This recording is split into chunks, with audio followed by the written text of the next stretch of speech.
Welcome to Business Playmakers, the podcast that meets with innovators, trailblazers, and leaders to learn about their experience and what success really means. Hosted by entrepreneur and leadership coach Kyle Gorman.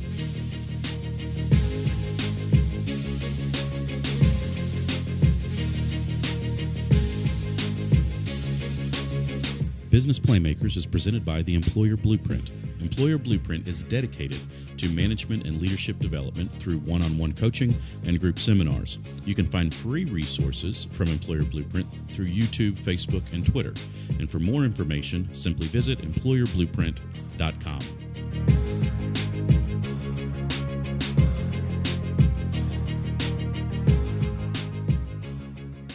Welcome to Business Playmakers. This is your host, Kyle Gorman, and today's Business Playmaker is Matthew Purcell. Matt grew up around the construction industry and knew that that's not what he was going to do long term, so he got a degree in political science with aspirations of becoming an attorney. Before he went to law school, traveled the country a bit, kind of looking for what his future was going to be. And through the course of that process, ultimately decided to come back to his hometown, take over the family business, and eventually the entrepreneurial spirit kind of hit Matt, and when it did, he decided to open another company that is still related to the construction industry. And so to this day, he continues to own and operate both his family construction business and an insulation business that he intends to grow and expand over time. So I think you're going to really enjoy the story. I hope you get a chance to find a picture maybe of Matt somewhere. Matt has amazing hair that he should be very, very proud of. Although a bit prematurely gray, I think you'll be very impressed with what he's been able to do with it. And although he doesn't talk much about it today, his aspirations of becoming a rapper are quite incredible. So hope you get a chance to get to know Matt better, and this is certainly a good start to doing that. Enjoy today's episode. Matt, I really appreciate you being on the show today. We had an opportunity to kind of talk about what the idea and the concept is behind this podcast and the audience that it's for. And I know you've been kind of through that, and you've really what you've been able to build in your career and develop in your career. So let's talk about that a little bit. So kind of walk me through your just professional experience. Well, I didn't know what I wanted to do to start out with, to be honest. I grew up in a construction company family. However, my dad always said, I don't want you to do this. You're not going to do this. You need to go to college. You need to get an education so you don't have to work as hard. You can make good money and not have to work as hard. Yeah. And so I bought into that. I like to talk to people. I'm passionate about pretty much anything and everything. And I had a lot of people think, oh, you'd be a good lawyer. And my wife tells me that all the time. You like to argue, you'd be a great lawyer. Yeah, that's right. Went to college, went to UK for political science, and got my degree there, and really strongly considered going to law school. I got accepted into a couple places, and then just thought, you know what, I'm gonna take a break. I'm gonna defer for a year. Yeah. And went out and had some experience. I moved to Washington, D.C. Okay. Had a sales job there. Was still. Now, was that intentional because of the political science? It was. I always thought growing up in Owensboro, Kentucky, that I was a big city guy. Yeah. I'm capable of doing bigger things, and this town has held me back. Sure. So the transition from Owensboro to Lexington and Lexington to Washington. In Washington, excuse me. I guess I did some sales, but I wanted to see what was out there in Washington for a political career. Right. In some fashion. I didn't have a lot of the connections that oftentimes you see to get internships and jobs on Capitol Hill. But I moved there with the goal of making those relationships, and I lived there for a year and decided that Washington wasn't for me, although I still was passionate about politics. I was making good money, relatively speaking, for the area that I was living in. Yeah. And but I wasn't finding that I was happy there. It just was a different place than I thought it was. So sure. so I lived in Washington and moved from Washington to San Antonio, Texas. Okay. So went from a really fast-paced town or city to something more like Owensboro, but on a bigger scale. Larger scale, sure. And did sales there as well. Had a better experience in Texas, but still, everybody has always told me sales. You're good at dealing with people. You need to be in sales. So I did it. I went into sales or stayed in sales and had a good career there as well, and was successful financially. Right. But reflecting oftentimes as to what I was selling and why I was selling it, it was more for a paycheck than it was for a passion. I wasn't getting that feeling at the end of the day that I worked for something. Yeah.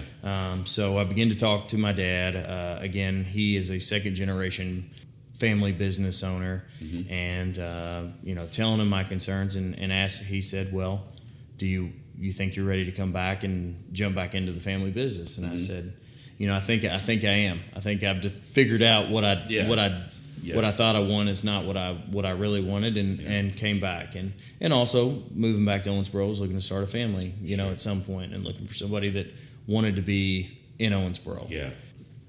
So 2006, I moved back to Owensboro, started working for the family business, and I've been part of that company ever since then in some fashion. Started taking over ownership in 2006. Then in 2011, I was approached with a business opportunity to start another company in the construction industry. Right. My first answer was no way. I don't have time for this. I'm trying to take over a family business which has its own dynamics. Sure. Yeah. That probably wouldn't be understood by somebody just right to take time here with the family and then take time here to do this other business and be able to commit to that. Well, the dynamics of just being a third generation business owner and working with your family, there's really the line there is there's really not any line. It's all it becomes more business than family. Or it did for me in my experience. So I was walking that line and said no, and the guy stayed after me, and so I said, well, let me research it. Let me look into it. Let me see if there's a need. Let me see if there's any opportunity. And what I did find was that there was a need. I was able to get into some equipment relatively. I bought some used equipment and said, let's give it a shot. If worst case scenario, I think I can get my money back on my investment. We got in with very little overhead.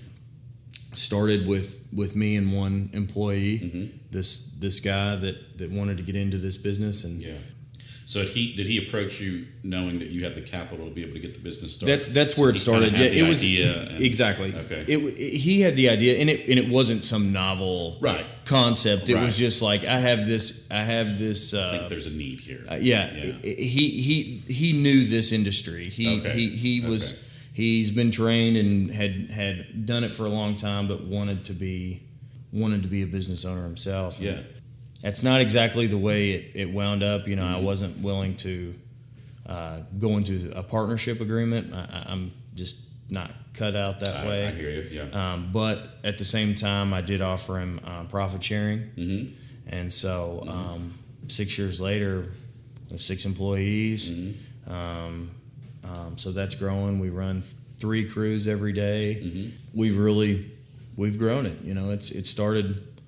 We started with very little and have come a long way. So something I'm really proud of, and nowhere near finished yet. So. And are you still involved then in the original family business that you were doing? Is that? Yeah. Well, at first it was going to be. I was going to do both, full time, because we didn't know where that the installation company was going to go, and then it just took off. We found that there was a big need, and it grew really fast, which is not something we necessarily wanted, but it did. It did grow because of the need.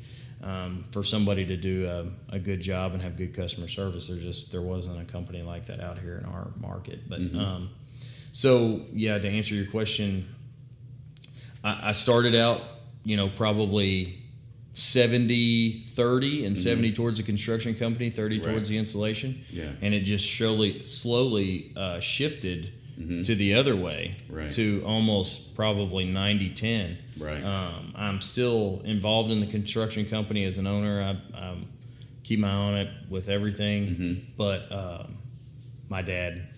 But not so much in the day-to-day. Yeah, not so much in the day-to-day. In the looking at jobs, the bidding of the jobs, the meeting with customers, there's still a lot of stuff that I do.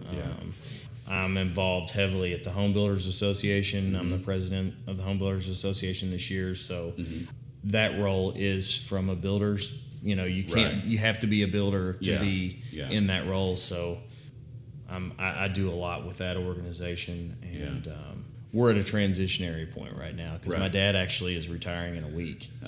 So the end of next week, a week from today, he will be quote unquote retired. So we'll see how that goes. But so we're still working out the details of where the construction company is going to go from here. But, all right, neat. That's really good.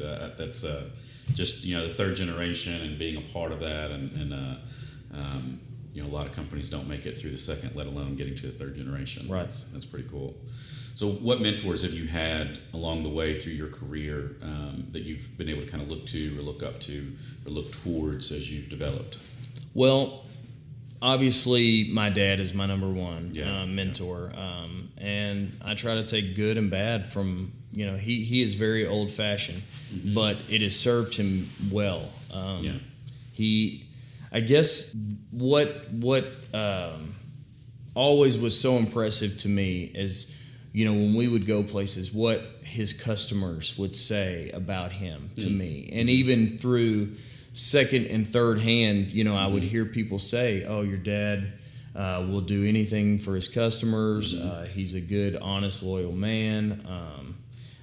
He would."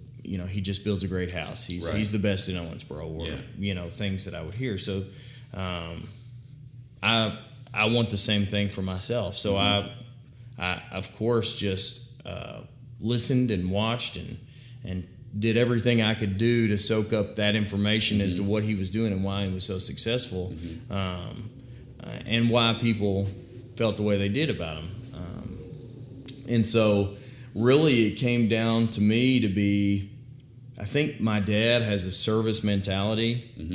I think he just he cares so much about doing things right, and being there for his customers that it's really served him incredibly well. And again, that old school way of doing things. A lot of times now with in construction specifically. Guys are a one-man show. They sub everything out. My dad is very hands-on. So the customer feels good about doing it right. So again, that's something that I have tried to mold myself in. That as you grow, you can become less involved in the day-to-day things. Absolutely. But every opportunity that I get, I find myself plugging back in, even if it's working with each crew for an hour a day, I try to go through and say, look at how they're doing their technique. Are my crew leaders managing the other guys? Are they keeping them efficient and busy? And that's something my dad did really well. He delegated. He found himself to be busy, yet lead. And things just went smoothly for him, and that's something that I've tried to learn from him specifically, and so by spending that time with him for even an hour a day, and working on technique. Well, why don't we try it like this, and that sort of thing. That's what I've tried to mold after him, and I think the customers respect me for still being out there on the job. Absolutely. And I think my employees respect me for still being out on the job. And that's, in business to me, those are my priorities. You can't run a successful business if your employees don't respect you. That's right. nor your customers. You know, they feel like they're getting a value when they see my face. You know, not only am I meeting with them before and after the project, I'm there during the project, and they feel more comfortable. They feel like they are getting that value when they see me there, and that's what I took away from my dad. Yeah. Now, other mentors, I can't pinpoint one specifically. I love meeting people and hearing other business people, what they're doing, how they're growing their business, how they're doing things, and pick apart how that can work for me. One guy that I have a ton of respect for, again, in the construction industry, is a guy named Leo Payne. He owns a company called Owensboro Wind Supply. He is always looking to evolve and to change in the market that's always changing in itself. And he's willing to try anything, but he has that same kind of take care of your customers, whatever it takes. The phone's always on. He's always available.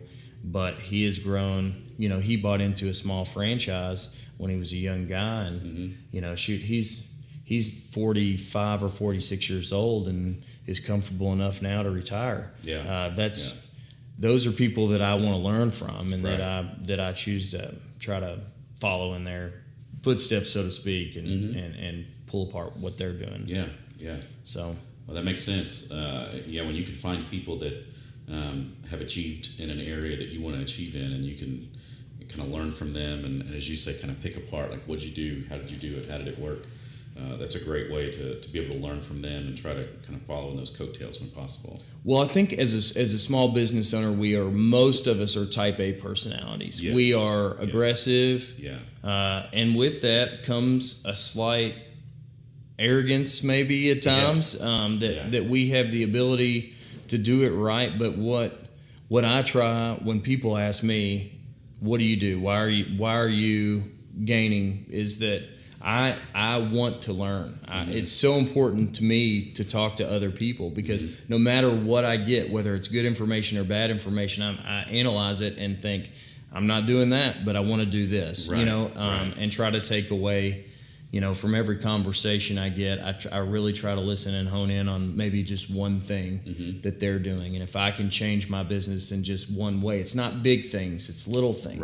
Right. If you can make a small change here or a tweak there that can make your business run more efficiently, or save you time and money, those are the things that separate the people that just get by to the people that are successful and can continue to grow their business. Yeah, that makes sense.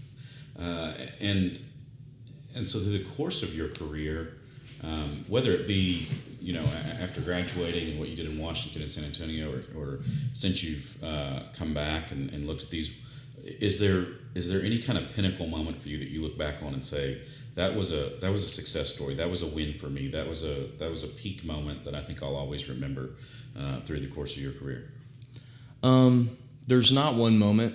There's just again, we're type A personalities as business owners most of the time. Yeah. So we always have that confidence, or maybe arrogance too, slightly. I think you need to be a little bit arrogant to take some. You have to have that kind of DNA to be willing to take risks. Right. So, but there's still you have those concerns in the back of your head as to what can I do this? And for me is can I carry on the legacy of my father, my grandfather before him, because they were so well respected for their trade and by their customers. That was my concern. And I guess the win for me was, or the pinnacle was when my dad's not a real emotional man. He's not somebody that shares his feelings hardly ever. I can probably count on one hand how many times he's told me he loved me. Yeah. But I know he does. Right. But he doesn't express in those ways. Yeah. When I guess for me the peak was when he came to me and we were. He said, I just want to tell you how proud I am. He said, the feedback I get from mutual customers, the feedback I get from people in our industry is just that you're really doing a good job, and for me that's what it's about, or it's a big part of what I'm about is satisfying that legacy. And it drives me as well as other things, but that's a big part of it. And so, again, it wasn't just one thing, but it was that moment, I guess, now that I think about it, that he said, working so hard for so long that, he was proud of what I did. And, some parents, if you hear it every day, maybe it's not as special, but that wasn't the case for me. So that moment was. Kind of validated that work, made it worth it, and it did. Get a little giddy up in your step for the future. It did, and that's exactly what it did. It just motivated me that much more. It kind of I'm validated, but now I have to maintain it. Yes, it's easy to look when you begin. That's the challenge becomes that as you grow in your business is not to get it. You can there's almost always a need, and if you're driven, you will, but the challenge is not getting the business and getting the opportunities. It wasn't for me. Now it's maintaining it. When you get to a certain level, keeping that business. I always tell people at the beginning, when you don't have anything to do and somebody calls you, you show up on that first day and you provide great customer service. It's easy because you didn't have anything else to do that day. So you can be on time, you can be there, but once you get that success and you start growing and your schedule fills up and you're busy and running, then how do you take care of those customers? That's the challenge, and maintaining that level that becomes the challenge. When you actually have 100 other things pulling you in different directions. You can be Johnny on the spot when you have nowhere else to be, but when you have 100 other places to be, and your customers are still telling you, you're getting positive feedback that, man, you were there when we needed you. That becomes the challenge. It just, it's always changing in business that way, in my opinion. So as you grow, just maintaining that level, that experience for the customer. And have you had any moments that you look back on that you feel like that just kind of failing moments that you think, I'm probably never going to forget this because huge lesson learned, screwed up this one? Well, I screw up every day. That's just everybody that knows me knows that. But again, from a family business, when I came back, I had my own ideas. Coming back from Texas, I started working with my dad every day, and we had a lot of conflict. We had a lot of, it wasn't, they say there's more than one way to skin a cat, but he had his way. And I was looking to say, okay, that's good, but let's try it this way. And that didn't go well. He'd been doing it this way for a long time, and that's the way we were going to do it. And we disagreed on a lot of things. And so at one point, I was offered an opportunity to become a project manager for a company that was building hotels all over the United States. And it was a great offer. It was a good opportunity. And so I thought, you know what? I'm going to go out on my own. I'm going to see what happens here. And so I did, and it wasn't what I thought it was. I mean, it was a great job. It was a great opportunity, yes. But I had a child at that moment. At that time, I didn't get to see my kid. I didn't get to see my wife. I missed them terribly. I worked nonstop, which was okay, but it was a very humbling experience, and it went on for about a year and a half, to the point where I was wanting to have another child, and my wife was like, "You're never home. I'm not going to be a single mother, of course you do. So you can come home and play Uncle Matt, on the weekends, and then turn around and leave me with this to deal with." So, I really had to eat crow a little bit, and my dad has never not been there for me, but it was hard for me to ask to come back. But finally I realized, listen, he's not gonna be here forever, so I'm gonna do things his way until he's ready, and until he's ready to go, and then I'll start making the changes. So we're just gonna it's been working for him, so let's just I'm gonna fall in line, and but it's a lesson I had to learn. If I'd stayed, then I don't think I'd be where I am now, because to me, the biggest failures are they're the best things. Failures are the best things that can ever happen to you. Yeah. But you have to, just like they always say, the cliche is you have to get back up. Right. You can't forget, but you have to have that kind of quarterback mentality where you get hit, you get back up, and you kind of forget and you move on to the next thing. Right. I just, that experience for me was very humbling, and it was a lesson I needed to learn to be able to move forward in my career. Yeah. And we've kind of skated around this topic of success, which is really a lot of kind of the meat of what this kind of show is really designed around.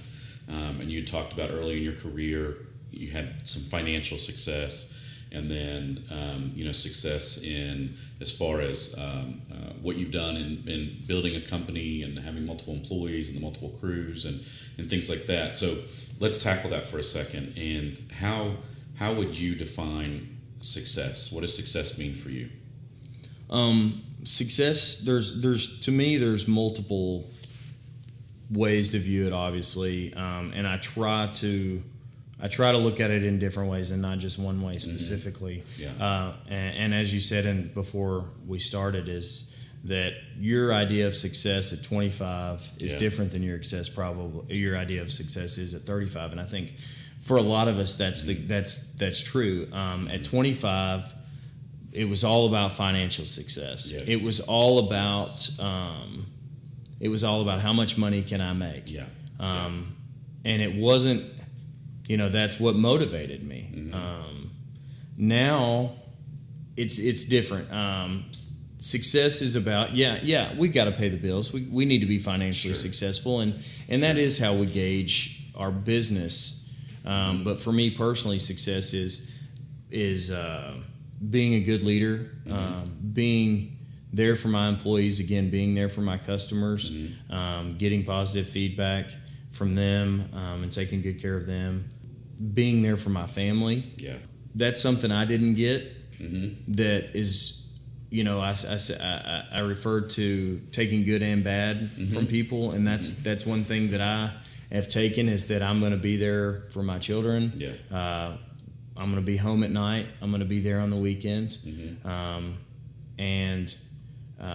Being a Christian is super important to me, and how I can use my business and use my success to witness to people as a Christian. To me, if I haven't shared that with anybody, at the end of the day, then I wasn't successful. Right. Because that's the ultimate goal for me, is to be a good Christian, be a good witness to my friends and my family and to strangers. That's part of it. It's just a combination of things, and it's definitely not about nearly as much about money. And to give back. To have the opportunity to give back is important, as far as the way that I view success, is that I can help other people. Is that I can mentor somebody myself. Right. And that's the way that I'm made up. That's the difference, I think, from my parents' generation to my generation, is I'm willing to share my experiences in order to help somebody else. Even if it's somebody in my industry, in my trade. Right. I want to share with them. I want them, at the end of the day, if we're all successful, the more good companies out there that do what I do, it's better for our industry, and it's better as a whole. It pays back. So that's something that I strive for. Success is just it's an onion, man. There's so many different layers to what it is to me specifically, but I want to do all those things, and I want to continue to grow my business. I'm never content. So that's where I'm at right now. I'm how do I view success from here? Right. Because you talk about maintaining, but you get to a point where you can plateau. Absolutely. And so now, now we're at about a 5 to 6 year point in our business, in this insulation business specifically, and so we've reached a point where either our market needs to change, or we need to start thinking outside the box. So now success is probably going to mean something different to me in 5 years than it does right now, because I don't want to be complacent. I'm to the point now where everything's kind of, I know what to expect. Right. And so do I grow or do I maintain? Success has changed, kind of that definition, and as you'd mentioned, for you, it's sort of ever evolving, and maybe you hit this, not necessarily that there's a moment in time that you say, boom, I'm successful now, but you kind of have these stair steps where you say that was a success. You can kind of look back on it and know there was some success there. What kind of keys, are there any specific things that you would say are sort of the keys to success, either that you've experienced or that maybe you could even share with others, like what those kind of keys to success have been? So for me, it's been, and something is, again, customer service first. I feel like there's a lot of people that can do what I do, but it's how I take care of my customers when I'm doing it. I'm available. But more than that, I think it's so important to create a culture. When you create a culture of success, and that we're doing things the right way, and that it manifests itself in your employees, right? And that's what I tell for them. Or I want for them is them to be successful. If they feel like they are successful, then I'm doing my job, right? That they'll be, rewarded in ways. I give them the freedom to make some decisions and learn, just like I learned, sometimes good, sometimes bad. But if we learn from it, we're better. But the culture is so important that, we're going to do things the right way. We're going to treat our people the right way. Yeah. That's the biggest part of why I think I've somewhat been successful, is because my guys bought in to what I'm saying and what I believe. And people give me a hard time that I cost a little bit more than somebody else, but they're using us, and there's a reason why. Right. Is because we do what we say we're going to do, and we show up when we say we're going to show up, and we believe in what we're doing, that we're giving a value. It's hard. It's a challenge to get your guys to buy in, but how you do it, in my opinion, is you have to be bought in. That's right. If you don't believe in it, then they're not going to believe in it. Right. And you create such more, just people hold themselves more accountable when they buy in, and they're more dedicated to your organization and to you whenever they buy in. I mean, it's amazing when you can kind of create that vision of this is who we are and this is what we want to be.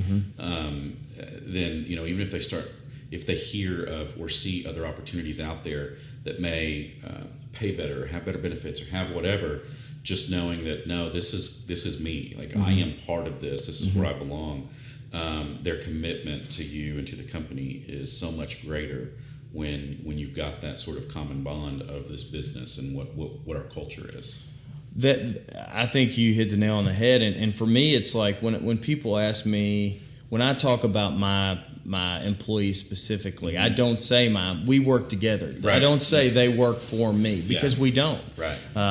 We work together on these projects, and they have ownership. I instill ownership in what they do, and a lot of times I love when I get the opportunity and the customer's there and we're doing the job is to maybe pull that guy aside and say, introduce him to the customer and say, this is Tommy, for example. He's one of my crew leaders.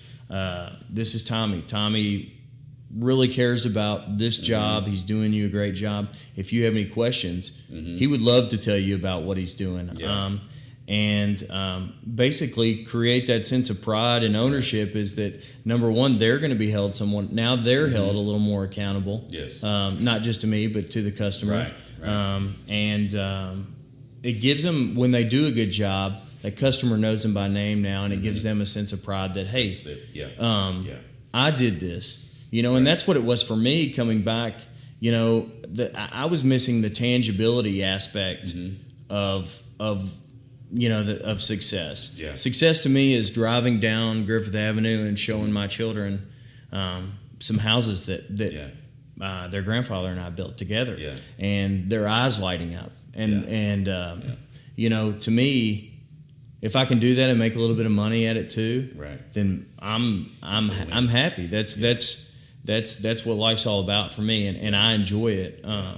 And seeing that they are proud, but that translates over to the employees too, that they can drive by and say, we did that house, your dad insulated that house, and well, and the great thing, with taking that step and introducing, crew leader to the customer and doing things like that, is that again, kind of that accountability piece, that now it's not just, I can come in and hide, and if I screw up, it's no big deal. It's, I'm going to see this person at the grocery store. Absolutely. I'm going to see this person out at a restaurant. I'm going to see them around town. And so not only is there that sense of pride that, hey, that person, remembers me or comes up and says hello, but there's also that sense of accountability that I can't screw this up. Exactly. Because these people are going to see me. I can't hide my face anymore.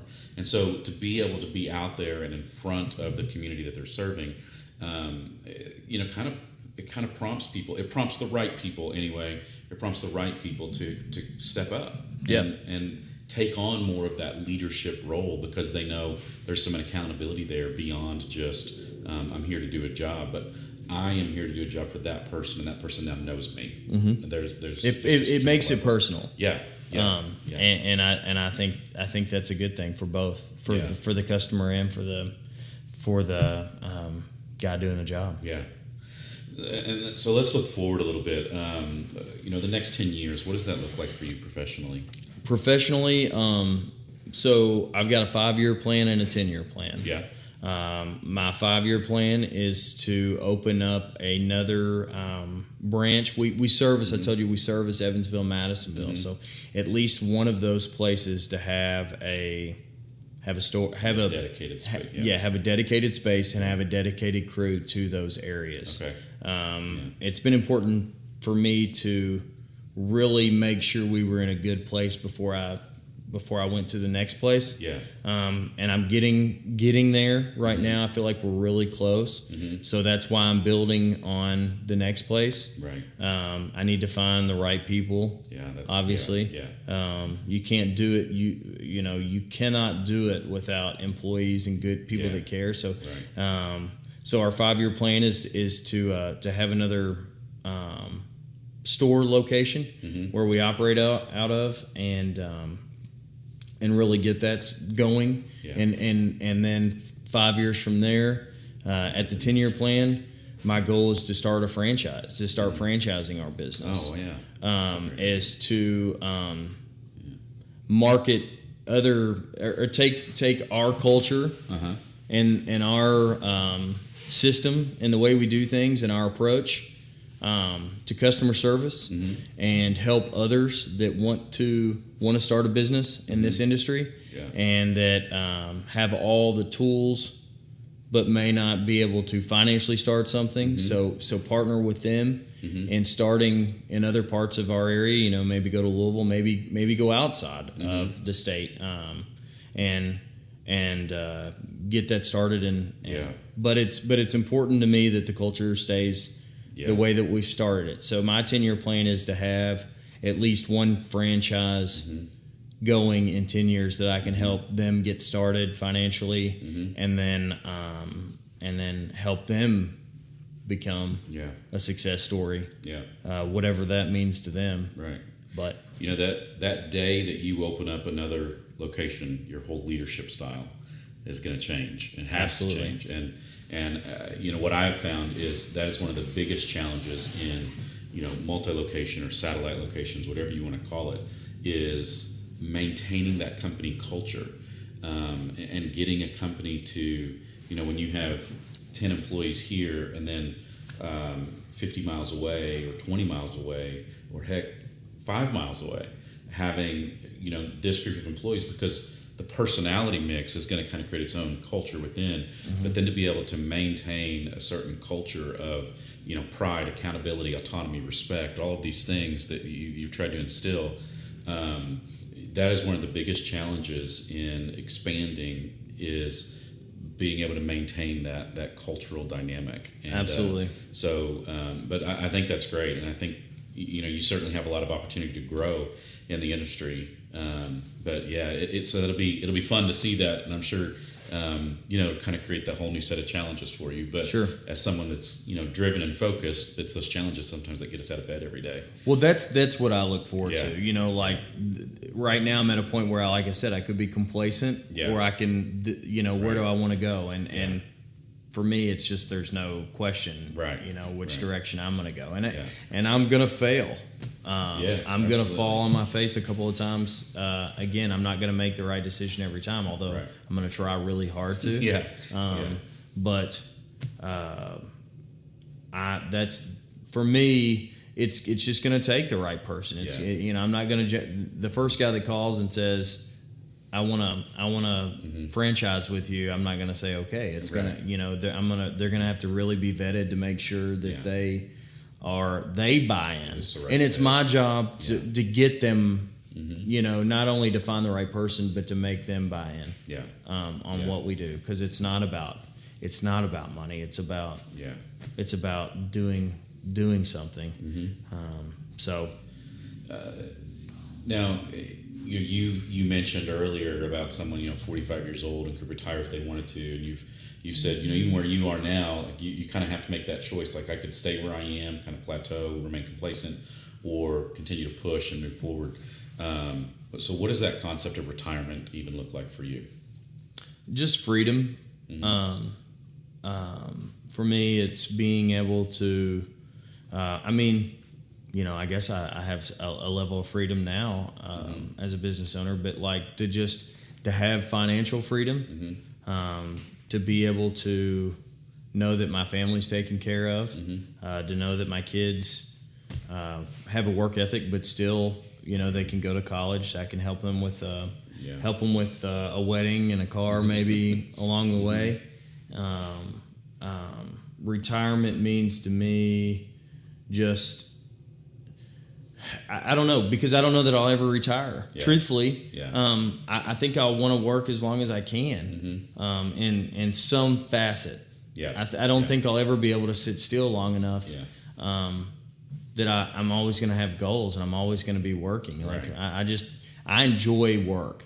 It gives me a sense of fulfillment that I don't know that could be fulfilled otherwise. I think I'd be missing something. So retirement just means for me is not working because I want to and not because I have to.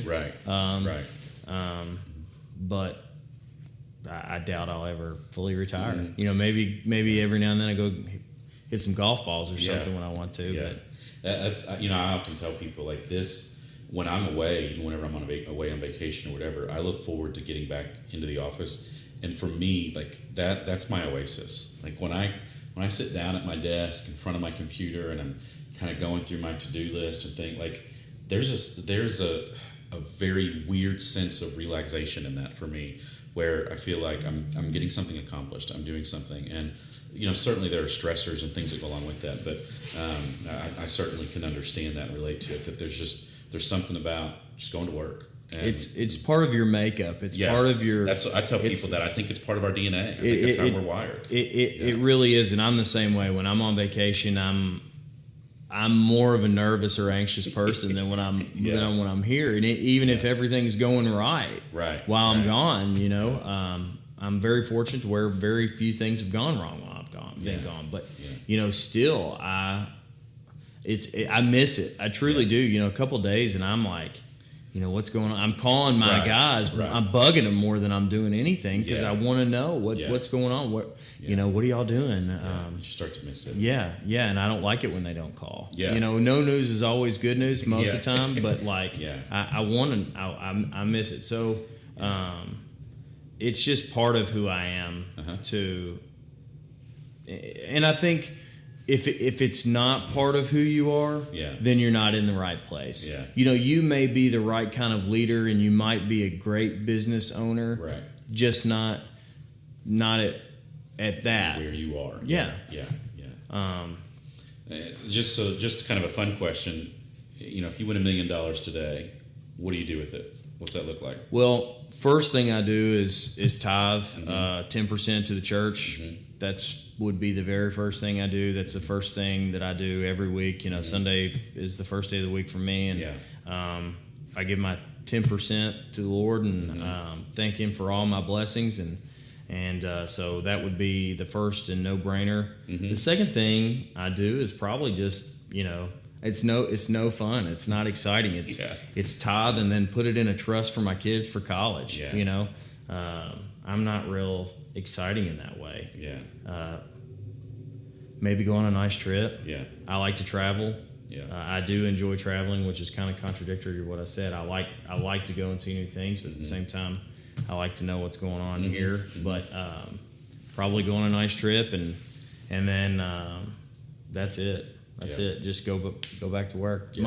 Money is the thing that I need to survive and to do. But again, it's not. Watching my bank account grow does not drive me.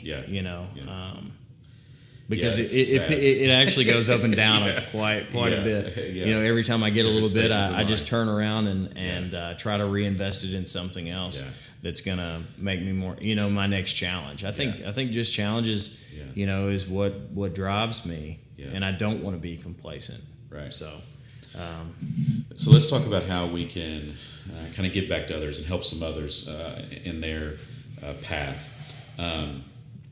What are some characteristics that would define your favorite kind of boss or coworker that you've had in the past? What are some characteristics that you look for in that type of person? Somebody again that believes in what they're doing.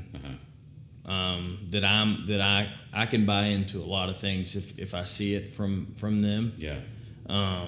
Somebody that's not afraid to get their hands dirty. Leads by example.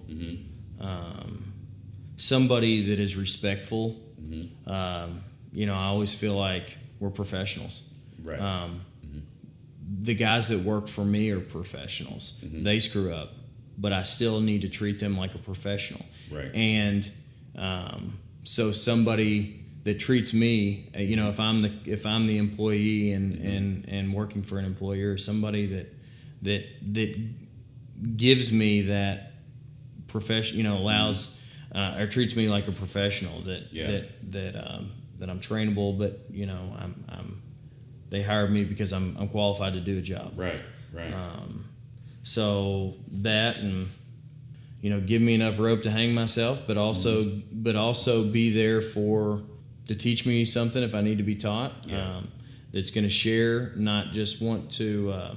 I see a lot of times, and again, I know a lot about my industry, but what I see a lot is a lot of prima donnas. A lot of guys don't want to really train other guys, the guys coming up underneath of them. Right. And, for me, in order to truly grow is to, if I'm the only guy that does that can do my job, then how am I ever going to go to the next thing? Right. Because I'm the only one that can do it. But if I can train, if my employee can see, or if that guy is good at training, then maybe that's my next step. That's my next promotion. That's what I would look for. Somebody that's willing to take the time to help me. That's available, but also allows me to do some things. That gives me the flexibility and the freedom to learn on my own and make a few mistakes.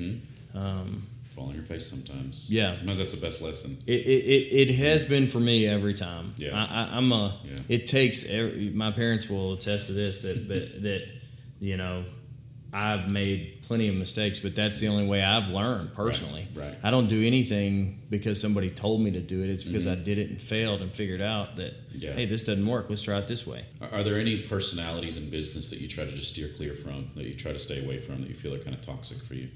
Just, I guess, people that are motivated by different things. I guess we're all, I don't mind that people are motivated by motivated only financially, but that allow me to still do things the right way. I guess I'm never going to cut corners. So I'm never what's toxic for me is somebody to say, I'll give you a little extra if you just do this differently this time, and I know it's not right. I think that can be, that's a slippery slope, and so I try not to engage with people that are like that. I have 3 qualifiers. As a subcontractor in a construction company, it's always that we're going through a hiring process. I do have people I report to, which is a general contractors, and if I'm trying to pitch a general contractor to, hey, let me do this job, I'm selling them. I'm selling them on why use us, especially if we're higher. Why what's the difference? It's always funny that after they think the conversation's over after they qualify me. Yeah. But then I start my qualification process. Right. They say, okay, we'll think about it, and I say, okay, before we go, I'd like to interview you as to why, to make sure, do I want to do business with you? And people are always really surprised that I say that, but I do. I feel like communication is such a big thing that they have just told me their expectations, and they don't expect me to have expectations of mine, and so, I qualify them. I say, first thing is, myself and my employees are professionals. We expect to be treated like professionals, and that means if we make a mistake, you let us know, but you allow us to fix it. If that mistake continues to happen, then I understand going a different direction. Right. But treat us like professionals, because you're hiring us to do a job professionally. Right. The other is, and as big a part of anything, is we won't do it the wrong way. You have to want it done the right way. Now there's multiple ways that we can get a job done, but I'm never going to cut a corner. I'm never going to do something wrong that's gonna affect the customer, the end result. So you can't ask me to cut corners. And then the last thing is that you need to be able to pay in a reasonable amount of time. My expectation is, if you're a contractor, I'm going to give you 30 days worth of credit, and by that 30th day, I expect to get paid. Sure. If you want to pay me day one, fantastic, but you don't have to. Right. Give me 30 days, and I think that at the end, it's all in your delivery. But I think people walk away respecting me more, because they understand at that point where I stand. Yes. The lines of communication are absolutely open. Wide open. Yeah. And so, and they see that I'm trying to do things a certain way. And, there's times where people will walk away from that. Sure. And that's okay. Right. That's not your customer. It's not my customer. My customer is willing to do those 3 things. Yeah. And I think those are very simple things to ask. Yeah. Going down the path a different way, could change. And completely derail a relationship at times. Yeah, and it gives you a reputation. You're in a small town like we're in. Reputation's everything. Yeah. And so it's more important to me to maintain that professionalism and respect than it is to get this one job. So. Yeah. Are there any resources through the course of your career? Are there any resources that you've kind of looked to that have helped you, or that you've thought about, or that after you kind of gotten through and said, I need to change the way I'm thinking or change the way I'm doing things? Anything that you could recommend to others that you would kind of attribute to part of the success that you've achieved? Getting involved in. For me, it's been, in my industry, it's been the Home Builders Association, and getting involved in that. I've learned it's been such a good resource for me. It provides for me contracts that I can use when I'm working with customers. Yeah. It provides me networking opportunities for people in my industry. It provides me the ability in that networking to learn from other guys in my industry that have been through it before. Yeah. So for me, just get plugged in. You know, everybody thinks that they're busy. I may have shared this with you on a separate occasion, but people tell me, I hear all the time, I approach them, you need to get involved in the Home Builders Association. They say, I'm too busy. Yeah. And so to me, that's an insult. You're telling me that my time is no value because I'm involved. But if you can be efficient with what you're doing, then you can have time, and it will benefit you. To me, that's been a huge resource, is just getting plugged in into whatever it is in your industry. If it's the IT, the IT world, or if it's medical, whatever it is to don't be afraid to get involved and learn from other people that are also business owners and are specifically in your industry. So that has been a huge resource for me. Yeah.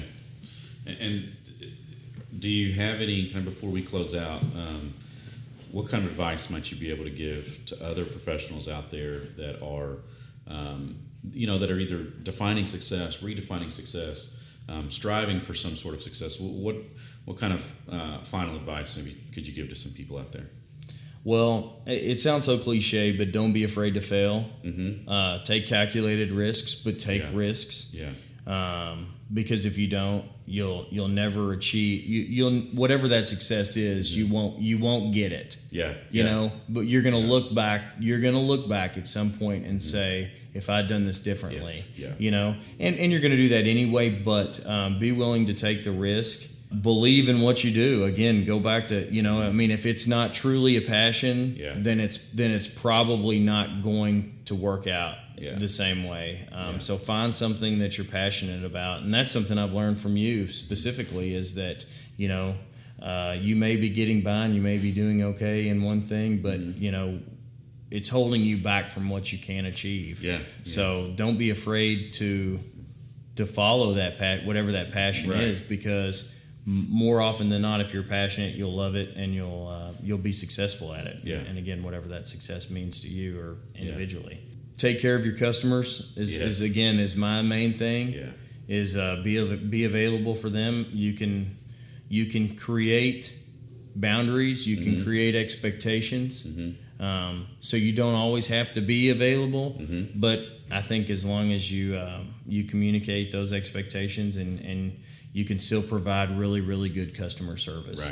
And the last thing I would say is just learn everything you can learn about business. Because again, what I see in my industry is a lot of guys are really good at their trade. But that's like, to me, 25 or 30%. Look for opportunities to learn about business. Very few of us are business owners actually went to school for business. So if there's an opportunity, if there's a book, if there's if there's a class, if there's something, read it, buy it, watch it. If it's a podcast, something like that, that you'll never be as successul as you'll never achieve that level of success if you don't work on your business skills and your leadership skills and being an entrepreneur, because that's what you are. Don't focus on the trade as much as focus on your business. That's great advice, and I see that all the time, and I don't think it matters what the trade is. But I talk about this all the time, that so many people got into the business they're in because they're really good at that craft. An accountant opens a CPA firm because they're really good at accounting and they don't want to do it for somebody else. They think, I can do this for myself.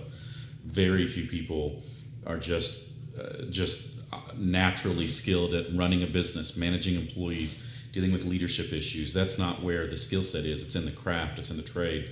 And I think that's great advice. Learn business, because if you know business, then the people that are working with you in your trade, it's going to get better. They're going to move forward. That's excellent advice. I love that.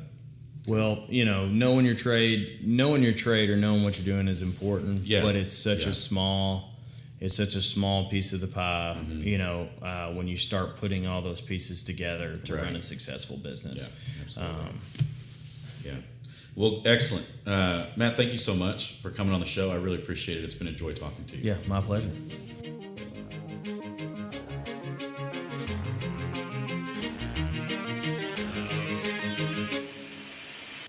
Thank you for checking out today's Business Playmaker. Links to the resources discussed in today's episode are available in the show notes. For more information and resources from your host, you can visit him at www.kylegorman.com. Be sure to subscribe to the podcast for the latest episodes. And until next time, make it a great day.